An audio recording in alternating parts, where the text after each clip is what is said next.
titulado este mensaje La gracia de predicar la gracia.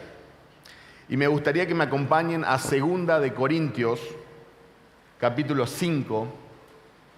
Vamos a enfocarnos en los versículos del 11 al 21. Dice así la palabra de Dios.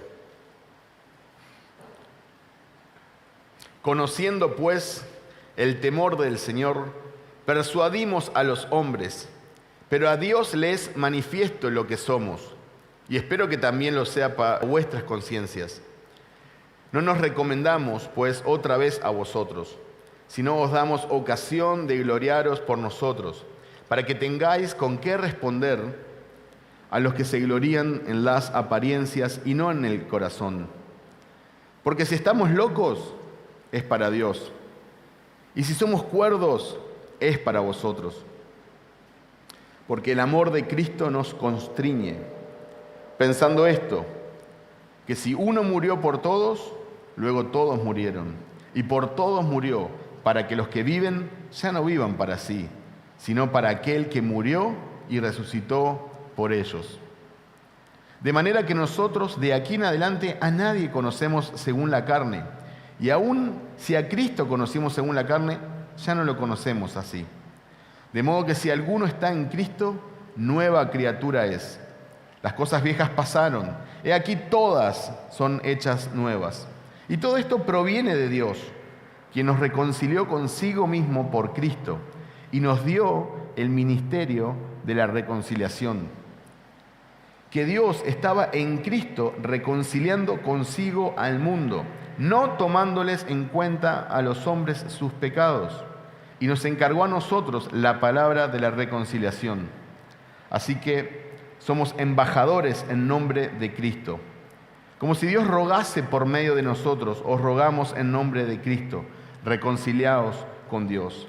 Al que no conoció pecado, por nosotros lo hizo pecado, para que nosotros fuésemos hechos justicia de Dios en Él. Amén. Amén. Permítanme darles un poquitito de contexto de la carta y de la situación para poder profundizar en lo que Pablo está diciendo. Corinto era una ciudad comercial ubicada en lo que hoy en día es Grecia, una ciudad muy importante. Pablo la visitó en su segundo viaje misionero, pasó 18 meses ministrando allí, eso lo tenemos en el relato de Hechos 18. Luego de un tiempo Pablo recibe noticias de la llegada de falsos apóstoles a la congregación. Para poder enseñar este falso evangelio, estas falsas enseñanzas, comenzaron atacando directamente a Pablo, empezaron atacando su carácter. Tenían que convencer a la gente, tenían que convencer a la congregación que dejaran de seguir a Pablo, por ende sus enseñanzas, y que lo siguieran a ellos y estas nuevas enseñanzas que traían. Luego recibió la noticia, tiempo después, de que la mayoría de los corintios se habían arrepentido de su rebelión. Él había escrito una carta y recibe noticias de que se habían arrepentido. Pero Pablo sabía que algunas actitudes rebeldes todavía ardían y podrían estallar nuevamente. Así que escribió lo que nosotros conocemos como 2 de Corintios. El propósito de la carta, que es una carta muy personal, donde podemos ver el corazón y la mente del apóstol Pablo, en esta carta él expresa su alivio y el gozo por el arrepentimiento de los corintios. Su principal preocupación es defender su apostolado, lo hace en los primeros 7 capítulos, confrontar las enseñanzas que estos falsos apóstoles habían diseminado, y, como les decía, deja ver su corazón, su mente, en una carta muy personal, que es lo más cercano que tenemos a una autobiografía pastoral o ministerial. El primer punto que quiero extraer de este texto es que predicar el Evangelio trae oposición. Predicar el Evangelio trae oposición, esto especialmente lo vemos en los versículos del 11 al 13. En el versículo 11 dice: conociendo pues el temor del Señor, persuadimos a los hombres, pero a Dios le es manifiesto lo que somos y espero que también lo sea a vuestras conciencias.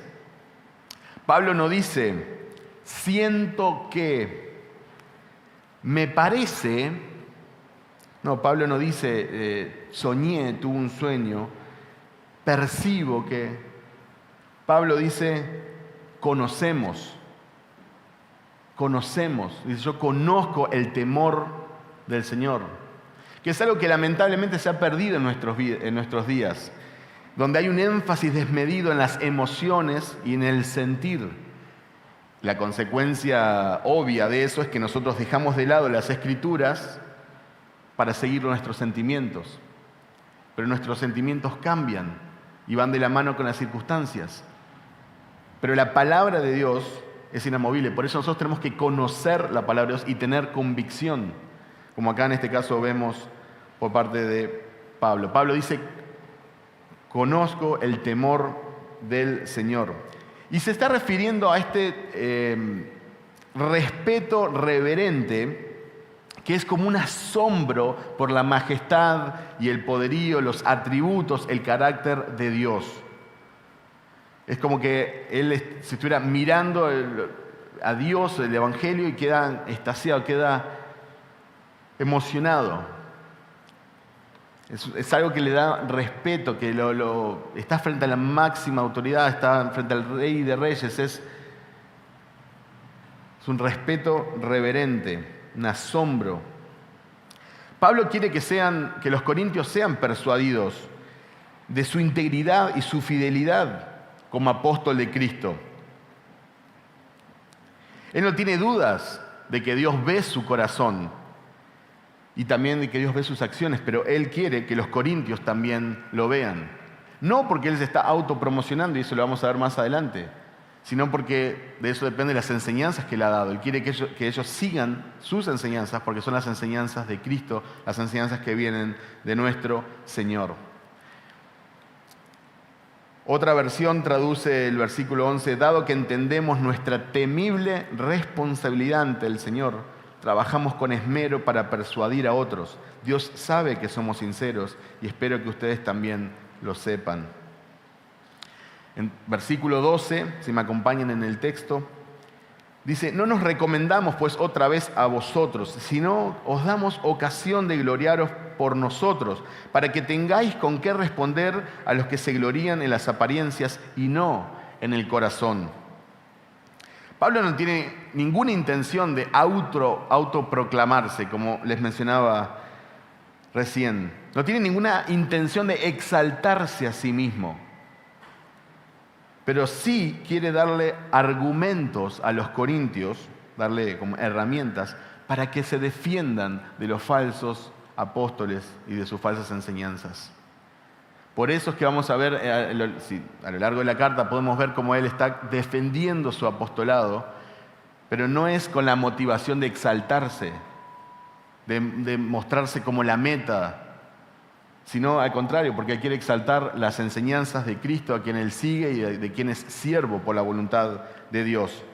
Los falsos apóstoles que se metieron en la congregación se enfocaban en un montón de aspectos externos de la vida y ministerio de Pablo. Esto lo sabemos por la defensa de Pablo, por muchos de los pasajes donde él está defendiendo su apostolado. Podemos entonces inferir que estos eran ataques de estos falsos apóstoles. Decían, por ejemplo, que Pablo era inseguro, que Pablo era un fanático religioso, que Pablo era mejor escritor que orador. De hecho, decían que Pablo no era un orador muy hábil, que Pablo no aceptaba dinero, que Pablo no era un verdadero apóstol, que Pablo no era un judío ortodoxo.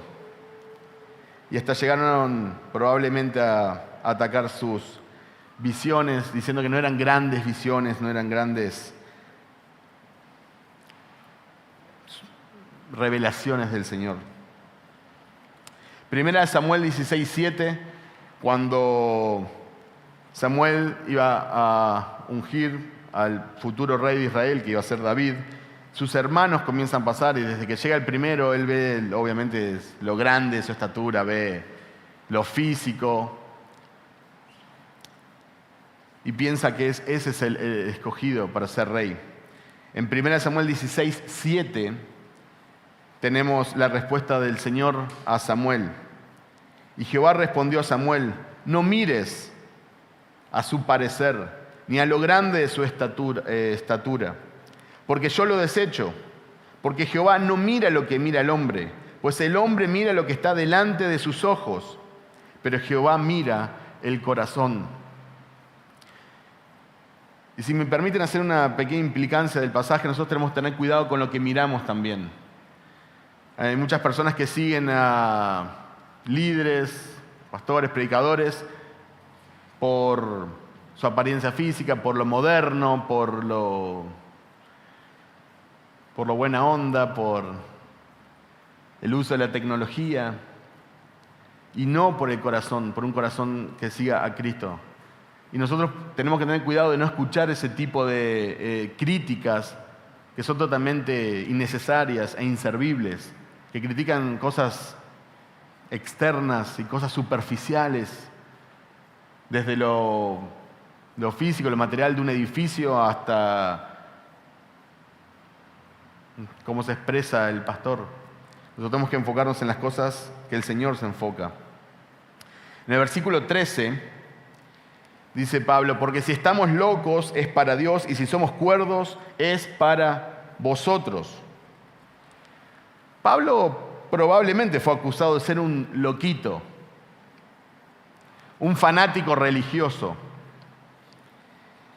a alguien que le lavaron el cerebro y anda tratando de hacer lo mismo con los demás. Eso no nos pasa a nosotros, ¿verdad? Nunca nos han tratado a nosotros los cristianos como que tenemos el cerebro lavado y somos fanáticos religiosos. Esto lamentablemente no es algo exclusivo del apóstol Pablo. Es algo que se da en el cristianismo. Pero Pablo no estaba loco. Pero él no niega que su vida es una locura, en términos humanos, si me permiten. Es una locura para esta sociedad. Y también tu vida puede ser una locura para las personas a tu alrededor. Por supuesto que la sociedad va a pensar que alguien como Pablo está loco. Pablo era un hombre con una devoción profunda a Dios, que ama predicar la cruz y la gracia, a pesar de que lo metan preso, cuya mayor meta es la gloria de Cristo a pesar de que lo azoten. Su mayor pasión es dar a conocer a Cristo en lugares donde no fue predicado. Por supuesto que está loco. Para esta sociedad está loco. Una persona que podía disfrutar de su estilo de vida, con otro tipo de nivel de vida, tiene que pasar por todo esto: naufragios, azotes, calabozos, siendo perseguido. Para esta sociedad, él está loco.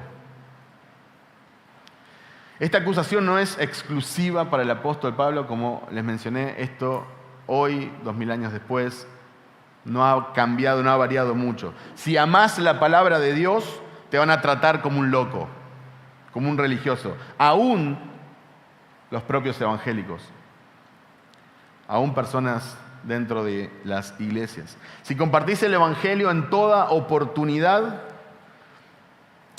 la gente te va a tratar como un fanático religioso. Si luchás para ser santo y apartarte del pecado, es porque estás mal de la cabeza. ¿Cómo no vas a disfrutar el mundo? ¿Cómo no vas a disfrutar de los placeres de la vida? Si se vive solo una vez, hay que vivir el hoy, te dicen. Las personas que después terminan sufriendo por su pecado y te vienen a buscar a vos, cristianito. Este es el mundo en el que vivimos. Nosotros lo sabemos, no es algo que debería de sorprendernos. Si vas a la iglesia regularmente, ofrendás, orás, lees la Biblia, es porque te lavaron el cerebro. Y Pablo dice: si estoy loco es a causa del Señor, y si estoy cuerdo es por ustedes. Acompáñenme para ver la razón de esta locura a 1 Corintios 1, 18 al 25. Luego vamos a volver a nuestro pasaje central. 1 Corintios 1, 18 al 25. Porque la palabra de la cruz es locura a los que se pierden. Pero a los que se salvan, esto es, a nosotros, es poder de Dios. Pues está escrito: destruiré la sabiduría de los sabios y desecharé el entendimiento de los entendidos. ¿Dónde está el sabio? ¿Dónde está el escriba? ¿Dónde está el disputador de este siglo? ¿No ha enloquecido Dios la sabiduría del mundo? Pues ya que en la sabiduría de Dios el mundo no conoció a Dios mediante la sabiduría, agradó a Dios salvar a los creyentes por la locura de la predicación. Porque los judíos piden señales y los griegos buscan sabiduría. Pero nosotros predicamos a Cristo crucificado. Para los judíos ciertamente tropezadero y para los gentiles locura. Mas para los llamados, así judíos como griegos, Cristo, poder de Dios y sabiduría de Dios, porque lo insensato de Dios es más sabio que los hombres, y lo débil de Dios es más fuerte que los hombres. Gracias a Dios por la locura de la predicación. Gracias a Dios por la locura de este mensaje que nos salvó. Para nosotros que fuimos llamados por Dios, para nosotros que fuimos salvados por Dios, para nosotros que fuimos objetos de la misericordia de Dios, nosotros solamente vemos el poder de Dios. Vemos el poder de Dios en quebrantar nuestro propio corazón, en abrir nuestros ojos, en salvarnos, en darnos esperanza. Damos gracias a Dios. Locura para nosotros sería jactarnos, creer que tenemos algún mérito en la salvación. Eso sería una locura. Locura es mirar nuestra vida, mirar para atrás y decir: ¿cómo pude sobrevivir sin Cristo? Más allá de su misericordia, donde quizás era una persona moral, quizás no hacía cosas que a los ojos de la sociedad son grandes pecados. Pero una vez que conocemos la gracia de Dios, nosotros sabemos lo que era nuestro corazón, nuestra maldad, nuestra ofensa a Él. Porque conocemos la santidad de Dios ahora, porque conocemos sus atributos, porque conocemos lo que es el Señor. Y no podemos entender, hasta hoy vamos a necesitar la eternidad para profundizar en el Evangelio, no podemos entender cómo Dios nos puede haber amado a nosotros, cómo Dios nos puede amar. Lo vamos a ver incluso en el pasaje ahora. ¿Cómo es posible? Para nosotros es el poder de Dios. Locura es aquello que está fuera de Cristo. Pero para las personas que, como nosotros un día, antes de recibir la gracia del Señor, un día estábamos perdidos, estábamos muertos en nuestros delitos y pecados. Para las personas a nuestro alrededor, esas personas que aún no conocen a Cristo, la predicación del Evangelio es una locura. Imaginen decirle a alguien que un hombre, un carpintero judío, que vivió hace más o menos 2000 años, murió para pagar por tus pecados. Esta sociedad se hace un Dios a su imagen y semejanza. Y el Evangelio bíblico es un mensaje totalmente contrario. Ahora, seamos honestos en algo. Muchos que profesan ser cristianos, muchos en las iglesias evangélicas, nunca serán tratados como locos por la sencilla razón de que no predican el Evangelio bíblico. El Evangelio bíblico es una locura para los que se pierden, vimos en el pasaje.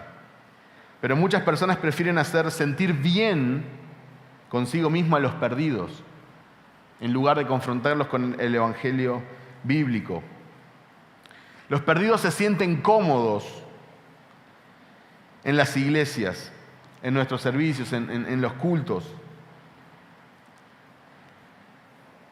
porque no se les predica el Evangelio bíblico. Escuchan historias, escuchan chistes, escuchan anécdotas, escuchan testimonios, escuchan buena música. Déjenme ponerle las comillas, pero... Entonces son entretenidos. Y por eso siempre los pastores, los líderes, las personas que están al frente de los jóvenes, siempre están buscando formas, ¿verdad?, de tenerlos entretenidos. Y miren que lamentablemente yo estuve ahí, lamentablemente. Estuve ahí. donde pasaba más tiempo haciendo el PowerPoint y poniéndole nombre y haciendo todo un evento de jóvenes y la música y la decoración y el drama y pasabas mucho tiempo haciendo un montón de cosas. Lo último era el mensaje bíblico, porque tenían que venir a un ambiente, tenían que venir a un evento. Y lo último que me preocupaba, y lo que menos por ahí le prestaba atención era al estudio bíblico. Doy gracias a Dios, ¿no? que su gracia me sacó de ahí, abrió mis ojos y poquito a poquito uno va madurando y cambiando. Pero esta es la realidad de la mayoría de las iglesias. Los perdidos se sienten cómodos en las iglesias, no confrontados por el Evangelio, porque no hay Evangelio que los confronte. No se confronta el pecado, no se predica la justificación por la fe, no se habla de la obra de Cristo, no se habla de los atributos de Dios. Fíjense, y lo digo con respeto y con dolor, no es por hacer una crítica gratuita, pero la mayoría de las canciones que se cantan en las iglesias son tonterías, perdónenme la expresión, no tienen sentido, repiten 14 veces la misma cosa y todo sobre yo corro, yo bailo, yo salto, yo... No hay evangelio en la alabanza. Doy gracias a Dios por congregaciones como esta, por supuesto que es totalmente diferente. No se predica todo el consejo de la palabra de Dios. Entonces esas personas no son locos para el mundo. Son locos para nosotros, que los vemos y no podemos creer cómo en el nombre de Cristo pueden andar de show en show en lugar de en gloria. Pero predicar el Evangelio siempre va a traer oposición. Esto no era exclusivo porque el apóstol Pablo era el apóstol a los gentiles. Esto lo vemos desde el Antiguo Testamento a todos los hombres de Dios, aquellos que eran enviados por el Dios vivo y verdadero, sufrían oposición. Lo vimos con Jesucristo, los apóstoles, y entrando en el Nuevo Testamento no cambia. Y si sabemos un poquito de historia de la iglesia, no ha cambiado. Y el día de hoy, mientras nosotros, gracias a Dios, tenemos un lugar de refugio bajo la lluvia y estamos con la palabra de Dios en nuestro idioma y con libertad, hay muchos hermanos que hoy en día están siendo perseguidos en cárceles, están siendo torturados, sus familias separadas, hoy en día. Entonces, es real. El que predica el Evangelio bíblico va a sufrir oposición, persecución. Pero predicar el Evangelio también es una obligación moral. Esto lo vemos en los versículos 14 al 16, los voy a leer nuevamente. Estamos en nuestro pasaje central, 2 de Corintios 5, vamos a leer 14 al 16. Porque el amor de Cristo nos constriñe, pensando esto, que si uno murió por todos, luego todos murieron, y por todos murió, para que los que viven ya no vivan para sí, sino para aquel que murió y resucitó por ellos. De manera que nosotros de aquí en adelante a nadie conocemos según la carne, y aún si a Cristo conocimos según la carne, ya no lo conocemos así. No predicar el Evangelio después de haber recibido el amor de Cristo es inmoral. Es una contradicción moral, filosófica, teológica. Es simplemente que no coincide. No puedo recibir el amor de Cristo, cuyo objeto es alcanzar a los perdidos, para gloria de Dios Padre, pero el objeto es alcanzar a los perdidos. No puedo recibir ese amor y que no produzca en mí el deseo de alcanzar a otros perdidos para Cristo. Es mentira que me gozo en la eternidad y en un cambio de vida y que conozca al Señor si a mí no me preocupa la eternidad de la persona que está a mi lado. Te diría, especialmente de nuestros seres queridos y las personas a nuestro alrededor, pero de toda alma. Porque esa alma es inmortal y un día va a dar cuentas a Dios. Y nosotros sabemos cuál es el destino final para las almas impías que no tienen un abogado para presentarse al juicio. Para las almas que no conocen al Señor, para las almas que no han hallado gracia, para las almas que han rechazado voluntariamente a Cristo, que no tienen excusa porque hasta el firmamento, los cielos cuentan y hablan de la gloria de Dios. Sabemos cuál es el destino final. Sabemos que es eterno, porque la ofensa es a un Dios eterno. Hay personas que preguntan, ¿cómo un Dios bondadoso puede castigar eternamente a alguien que pecó por 60, 80 años? Porque pecó contra un Dios eterno e infinitamente santo.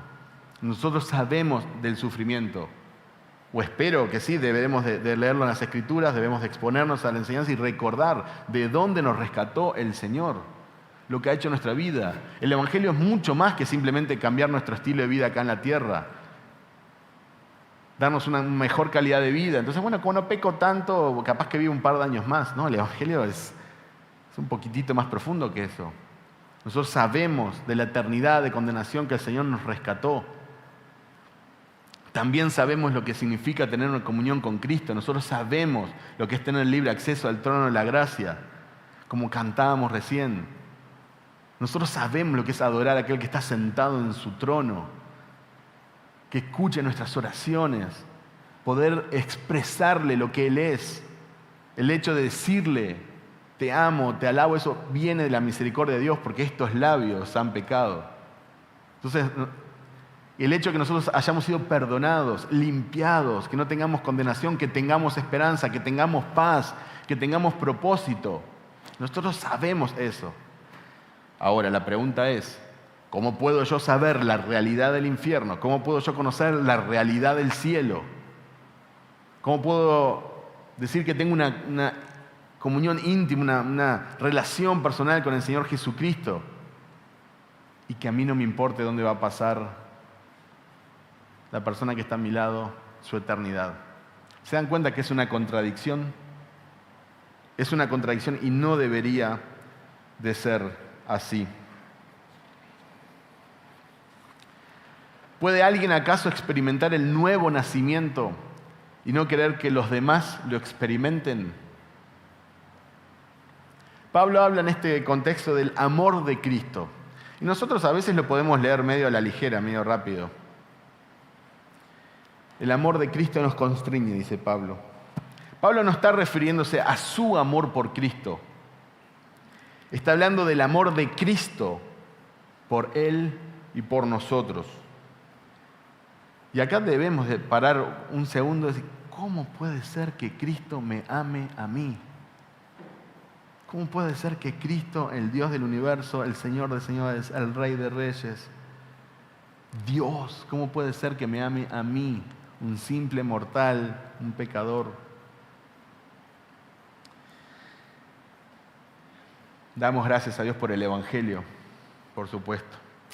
En Gálatas 2:20, un pasaje bastante conocido, Pablo dice, con Cristo he sido crucificado y ya no soy yo el que vive, sino que Cristo vive en mí. Y la vida que ahora vivo en la carne, la vivo por fe en el Hijo de Dios, el cual me amó y se entregó a sí mismo por mí. Y yo personalmente me daba cuenta cuán rápido leo a veces este tipo de pasajes. Tan rápido, tan a la ligera. El cual me amó y se entregó a sí mismo por mí. Esta frase me podría inspirar miles de canciones, miles de prédicas, y sería una fuente inagotable de adoración a nuestro Dios. Por eso la eternidad se va a tratar de profundizar en el Evangelio y de conocer a Jesucristo. Juan 17, Jesús orando dice, esto es la vida eterna, que te conozcan a ti. Tu palabra es verdad. En el Antiguo Testamento tenemos un pasaje que explica, no tenemos muchos pasajes, pero uno en particular, que explica el carácter de Dios para poder entender un poquito su gracia, su sacrificio. Está en Miqueas 7:18. Miqueas 7:18 dice que otro Dios hay como tú, que perdona la maldad y se olvida el pecado del remanente de su pueblo. Tú no guardas el enojo todo el tiempo porque te deleitas en la misericordia. Permítanme leerlo nuevamente. Miqueas 7:18. ¿qué otro Dios hay como tú? Que perdona la maldad y olvida el pecado del remanente de su pueblo. Tú no guardas el enojo todo el tiempo, porque te deleitas en la misericordia. Otra versión traduce, porque tu mayor placer es amar. Porque te deleitas en misericordia, porque tu mayor placer es amar. Pablo también escribió a los Romanos en el 5:8, otro pasaje que también debería ser muy familiar para nosotros. Dice, pero Dios muestra su amor por nosotros ¿en qué? Cuando éramos aún pecadores, Cristo murió por nosotros. No es que ahora que estamos luchando por ser santos y leyendo la palabra de Dios y cantando y venimos a la iglesia y queremos honrar el nombre de Dios. No, cuando nosotros éramos pecadores, cuando estamos de corazón rechazando a Dios, no deseando a Dios, cambiando a Dios, ofendiendo a Dios, odiando a Dios, Cristo murió por nosotros. En 1 Juan, el apóstol Juan también escribe en 1 Juan 3:1, miren cuánto nos ama el Padre, que nos ha concedido ser llamados hijos de Dios. Y lo somos. El mundo no nos conoce porque no lo conoció a Él. El apóstol Juan, ya viejito, toda una vida sirviendo al Señor, una vida también de oposición. Tuvo 20 años en la isla de Patmos, exiliado. Miren cuánto nos ama el Padre, que nos ha concedido ser llamados hijos de Dios. Y lo somos. El mundo no nos conoce porque no lo conoció a Él. Por eso, a lo que volvíamos, para el mundo es una locura. Porque no conoce a Dios, no conoce el amor de Dios, no conoce la salvación de Dios. Nosotros tenemos que ser pacientes con las personas a nuestro alrededor. 1 Juan 4:10 también dice, en esto consiste el amor. No en que nosotros hayamos amado a Dios, sino en que Él nos amó a nosotros y envió a su Hijo en propiciación por nuestros pecados. Gloria a Dios por eso. Pero Pablo, en vista de este amor que Cristo nos tiene, no nos alcanzaría el tiempo, las predicas para poder profundizar, que Cristo nos ame, que Dios nos ame. En vista de este amor, Pablo dice, el amor de Cristo me constriñe. Me constriñe. La palabra en griego para constriñe es sunejo. Y sunejo se podría traducir como una presión que provoca una acción. Es una presión que provoca una acción. El verbo también se podría traducir, o algunas acepciones de la palabra, como afligir, angustiar, apretar o aún enfermar. Entonces nosotros podríamos traducir, una posible traducción también podría ser, el amor de Cristo me presiona. El amor de Cristo me aflige. El amor de Cristo me angustia. El amor de Cristo me aprieta. El amor de Cristo me enferma. Y sé que son palabras, por algo los traductores bíblicos no las usaron y usaron constriñe. Sé que son palabras fuertes, pero nos ayudan a entender de qué está hablando Pablo. El amor de Cristo es real y es acción y está obrando. El amor de Cristo no es solamente algo como abstracto, lejos, un sentimiento. No, el amor de Cristo es una obra del Señor que está presionando en nuestro corazón.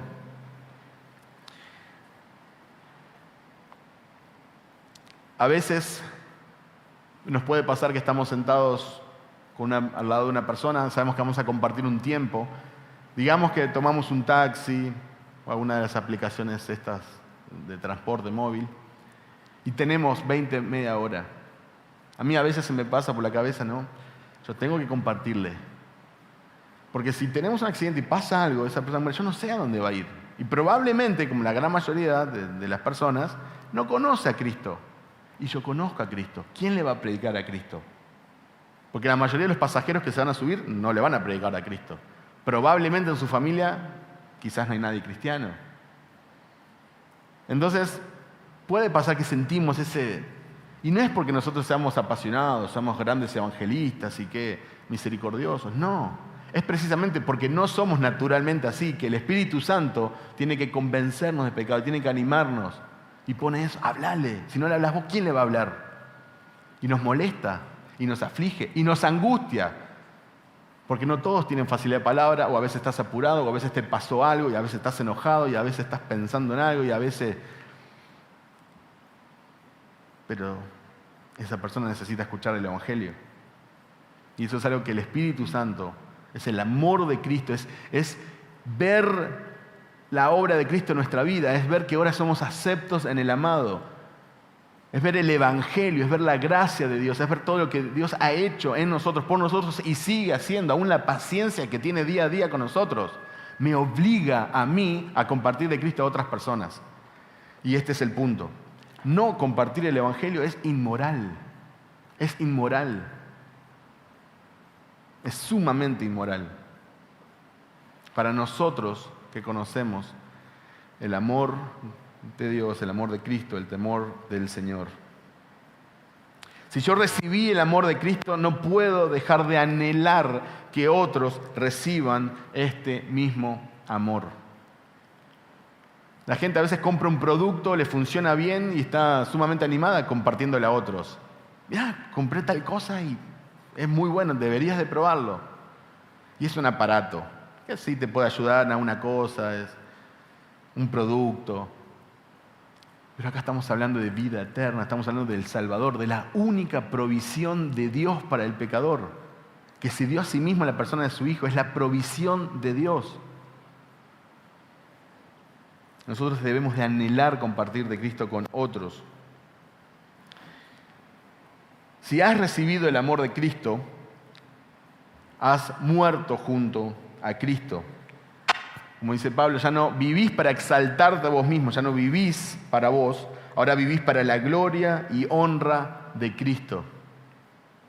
Vivís para agradar, exaltar y compartir a aquel que murió y resucitó. El amor de Cristo nos obliga. Ya no vivimos para nosotros mismos. Así vivíamos antes, eran nuestras metas, nuestros sueños, era todo sobre nosotros, era nuestra gloria, ¿no? Ahora nosotros vivimos para aquel que murió y resucitó para nosotros. Vivimos para exaltarlo a Él, vivimos para honrarlo a Él, vivimos para compartirlo a Él, para que Él sea famoso, no nosotros. Vivimos para darlo a conocer, no se trata de nosotros. Vivimos para Él. Por Jesucristo, nuestra vida, todo lo que pensamos, lo que vemos, lo que decimos, lo que escuchamos, lo que sentimos, nuestras acciones, toda nuestra vida tiene que apuntar a Cristo. Es Él, Cristo, Cristo, Cristo. Porque ya no vivimos para nosotros, vivimos para Él. Cristo murió para que vivamos para Él. No murió para que fuéramos prósperos.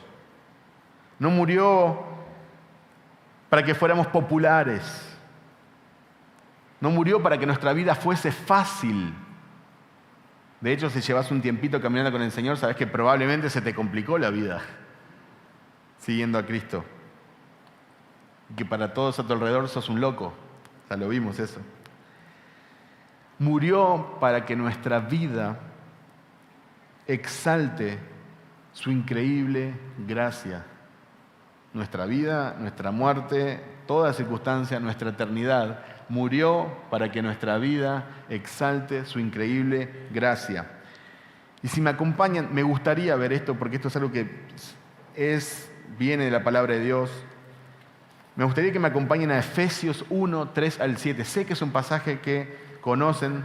Bendito sea el Dios y Padre de nuestro Señor Jesucristo, que nos bendijo con toda bendición espiritual en los lugares celestiales en Cristo, según nos escogió en Él antes de la fundación del mundo, para que fuésemos santos y sin mancha delante de Él, en amor, habiéndonos predestinado para ser adoptados hijos suyos por medio de Jesucristo, según el puro afecto de su voluntad, para alabanza de la gloria de su gracia, con la cual nos hizo aceptos en el amado, en quien tenemos redención por su sangre, el perdón de pecados según la riqueza de su gracia.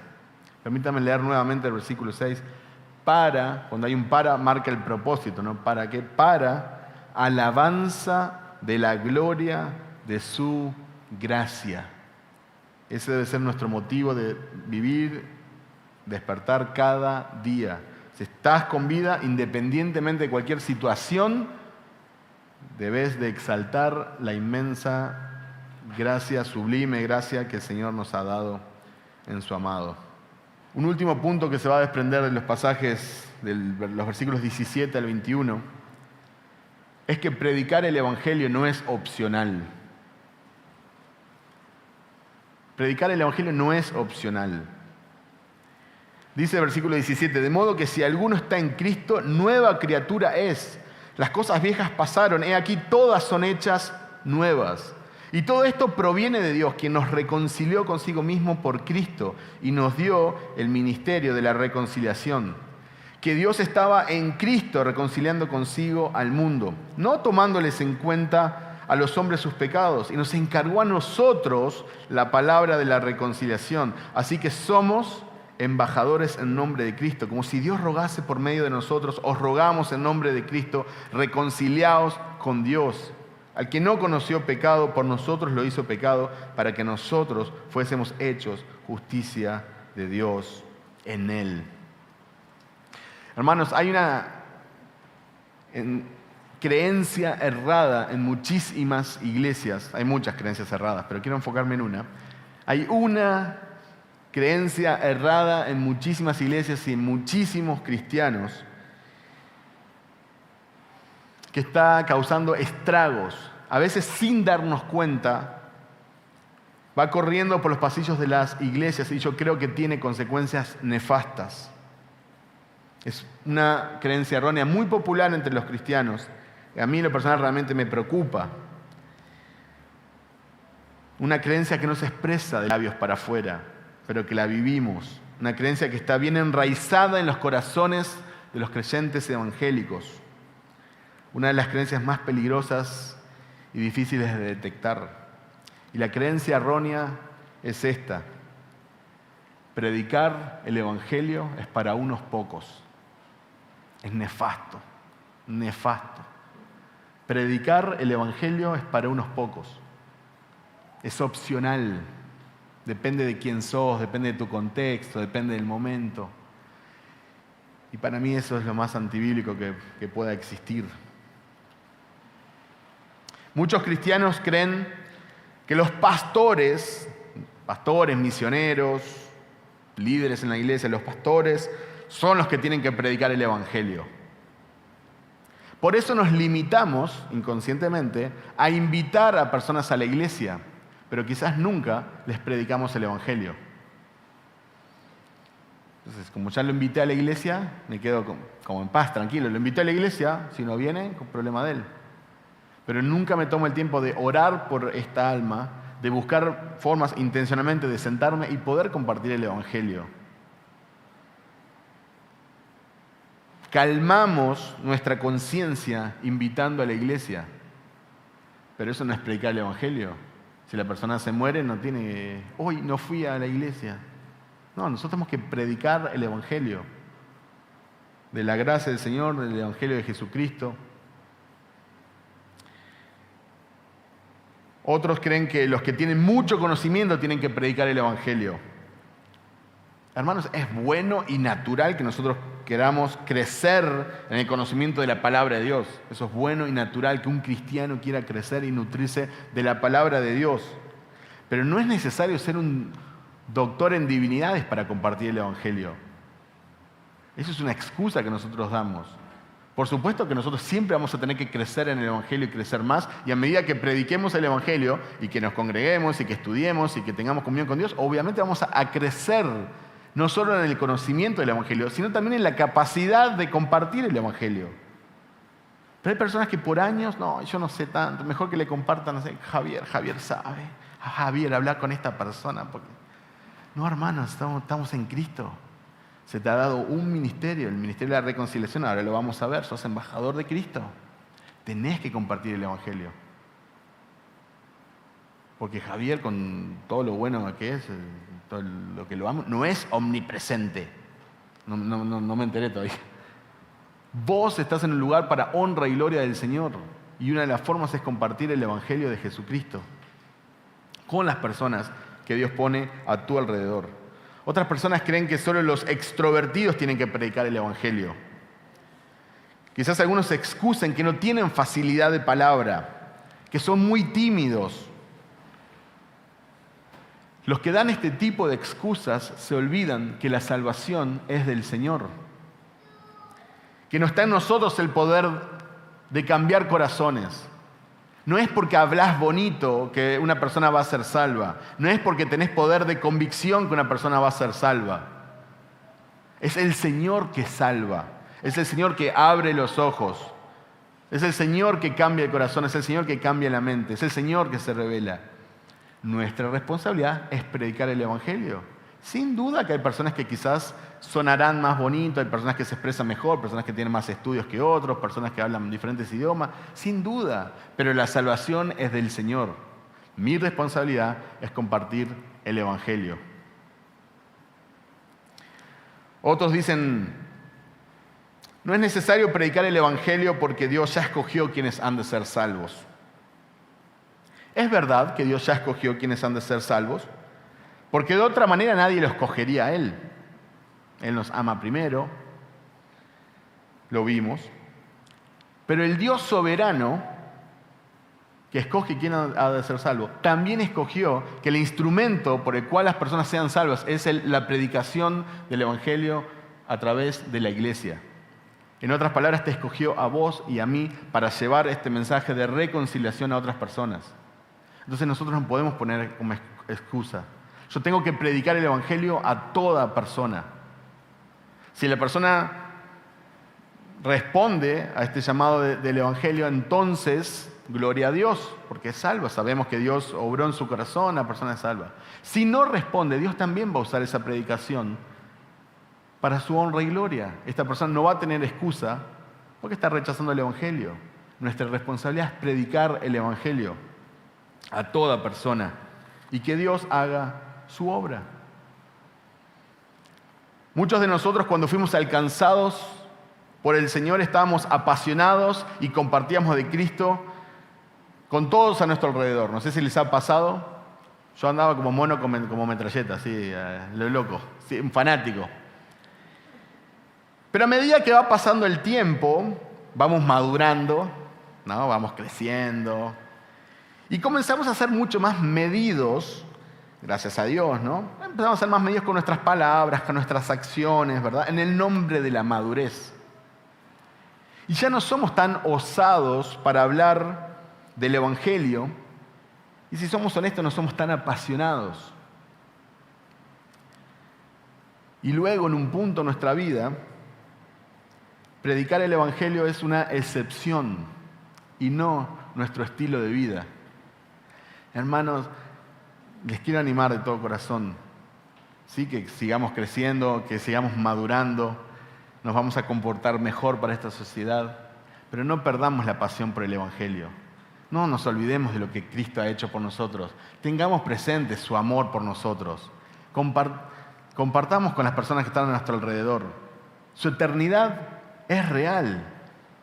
Compartir el Evangelio no es opcional, no es que, bueno, hoy no me levanté, no, que comparta otro. No, es una obligación moral compartir el Evangelio, porque el amor de Cristo nos constriñe, nos obliga, nos incomoda, nos aflige. Dios quiera que me dé a mí personalmente y que nos dé a nosotros una pasión tal por compartir el Evangelio que nos sintamos enfermos si no lo hacemos. Que a mí no me dé nunca lo mismo que la persona está al lado mío si es salva o no. Que Dios me dé esa pasión.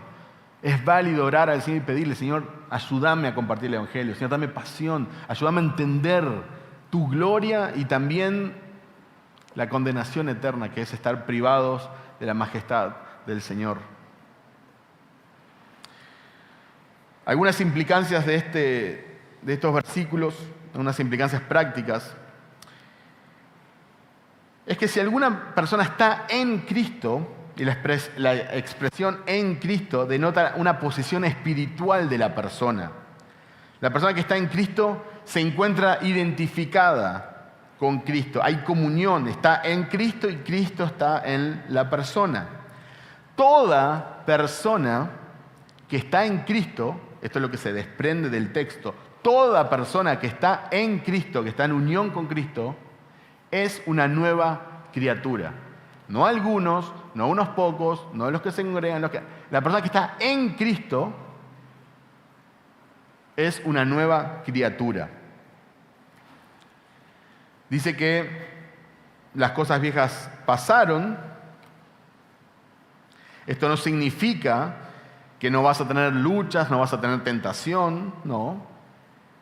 Pero estas cosas que se hicieron en el pasado no van a definir tu vida ni tu eternidad. Lo que va a definir tu vida y tu eternidad es tu posición en Cristo, es tu relación con Él. Ahora, toda persona que está en Cristo es una nueva criatura, está reconciliada con Dios, independientemente de cómo te sientas, dice la palabra de Dios clara, estás reconciliada con Dios. Antes estabas enemistada, eras objeto de la ira de Dios, ahora estás reconciliado, estás en paz con Dios. Y también dice que nos dio el ministerio de la reconciliación. ¿A quién? ¿A los que sirven a tiempo completo en la iglesia? ¿A los que trabajan con una organización misionera? ¿A los que estudiaron en el seminario? ¿Quiénes recibieron el ministerio de la reconciliación? Todas las personas que están en Cristo. Todas las personas que están reconciliadas con Dios. Entonces eso se aplica para vos, si estás en Cristo, y se aplica para mí. Somos embajadores de Cristo. Los cristianos aman el versículo 17, y está bien, por supuesto, no somos nueva criatura en Cristo, ¿no? Las cosas viejas pasaron, mirás para atrás, hay un cambio de vida, ya no haces lo que hacías antes. Nueva criatura, gloria a Dios, gracias. Lo tenemos presente, lo escribimos, lo mandamos como ánimo en tarjetas. Pero nos olvidamos de los versículos 18, 19, 20 y demás. Amamos los privilegios, pero nos olvidamos de nuestras responsabilidades. Sí somos una nueva criatura, sí las cosas viejas pasaron, pero también se nos ha dado un ministerio, un servicio. Se espera de nosotros, tenemos una tarea que es ser ministros de la reconciliación, embajadores de Cristo. Ahora, la palabra embajadores, Pablo usa una palabra en griego, presbuein, que designa las funciones de un ministro del Estado, un ministro oficial, un representante oficial enviado por un gobernante en una ocasión especial con un propósito específico. Se solía utilizar a hombres maduros, no iba cualquiera como embajador, era un hombre maduro a hacer esta tarea. Pero en los tiempos bíblicos, antes en la antigüedad, en los tiempos de guerra se usaban los embajadores, y por el contexto y la forma en que Pablo habla, creo que es bueno tener en mente esto. Cuando había una guerra entre dos territorios, entre dos reinos, y obviamente se estaban atacando en una batalla, y otro tiempo había otra batalla, y era una guerra, y iban a terminar muriendo, y un bando iba a terminar destrozado. Uno de los reyes el que venía a atacar, podía enviar a su embajador para hablar con el otro rey. Normalmente se respetaba al embajador y se le daba libre paso normalmente.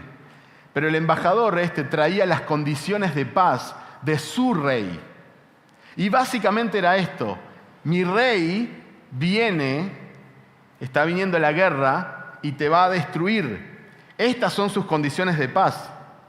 Si las aceptás, nos reconciliamos y sellamos la paz. Pero si no aceptás las condiciones de paz de mi rey, él va a venir y te va a destruir. Y si el rey aceptaba, entonces se reconciliaban y había paz y se celebraba. Pero si no, probablemente mandaba la cabeza del embajador. No es que le mandaba una notita, "Oh, gracias, rey, pero nos gusta la guerra, vamos a-". No, mandaba la cabeza del embajador directamente y entonces a la guerra. El rey venía a la guerra. Porque este rey, o este territorio, no había aceptado hacer las paces con este rey que venía. Nosotros le tenemos que decir al mundo que nuestro rey está viniendo y que ellos están enemistados con Dios, que ellos están en enemistad con Dios y que nuestro rey está viniendo. Y cuando venga no va a ser tan amigable como cuando vino la primera vez. Y que ellos tienen que arreglar las cuentas y que tienen que aceptar los términos de paz de nuestro rey, porque nuestro rey está viniendo y van a tener problemas. Esa es nuestra función como ministros de la reconciliación. Nosotros vamos a decirle, hey, estás peleado con Dios, tenés que reconciliarte con Dios, porque mi rey viene. Mi rey viene y es muy poderoso. No vas a poder ni estar un segundo parado frente a él. Entonces no es tan romántico como a veces nosotros lo planteamos. Cuando nosotros tenemos embajadores en mente, pensamos en los diplomáticos de hoy en día, obviamente que están bien vestidos, que tienen una buena posición económica, que tienen respeto, autoridad, una hermosa carrera. Pero no es eso lo que estamos viendo acá. Nosotros estamos acá yendo al enemigo de nuestro Dios, que por ende es nuestro enemigo, diciéndole que se sometan y se rindan ante los términos de paz de nuestro rey, porque está viniendo. Quiero terminar con una cita del doctor Steve Lawson, hablando de este rey que viene. Dice, no viene a jugar, no viene a ser dócil, viene a dominar, viene al matadero. Él es el rey de reyes y el señor de señores. Y al final de esta era vendrá desde el cielo con un corcel blanco y sus vestiduras estarán manchadas de sangre, la sangre de sus propios enemigos. Y él regresará para conquistar y condenar. Necesitas hacer las paces con este rey que viene, o serás sometido a la condenación para siempre. Y Jesucristo ha establecido los términos de paz. Necesitas llegar a un acuerdo extrajudicial con Él. No quieres entrar en este último día de conflicto con Cristo, porque Él será despiadado en la ejecución de su justicia. Pero hoy te ofrece misericordia. ¿Aceptarás los términos de paz? Él estará de acuerdo con los términos de paz, pero son sus términos, no los nuestros. Fin de la cita. Hermanos, no desprecien la gracia de predicar la gracia. El hecho de que nosotros podamos predicar la gracia de Dios, eso es una muestra de la gracia del Señor, porque el Señor no nos necesita. Pablo dijo en Efesios 3:8, a mí que soy menos que el más pequeño de todos los santos, me fue dada esta gracia de anunciar entre los gentiles el evangelio de las inescrutables riquezas de Cristo. Prediquemos el evangelio. ¿Vamos a tener oposición? Sí. Pero es inmoral no hacerlo. No es opcional. Es lo que Dios espera de nosotros. Se nos dio una tarea, un ministerio. Y decirle al mundo, reconcíliate con Dios porque está viniendo. Aceptá sus términos de paz. Que Dios nos ayude a entender su inmensa gracia de permitirnos compartir el evangelio.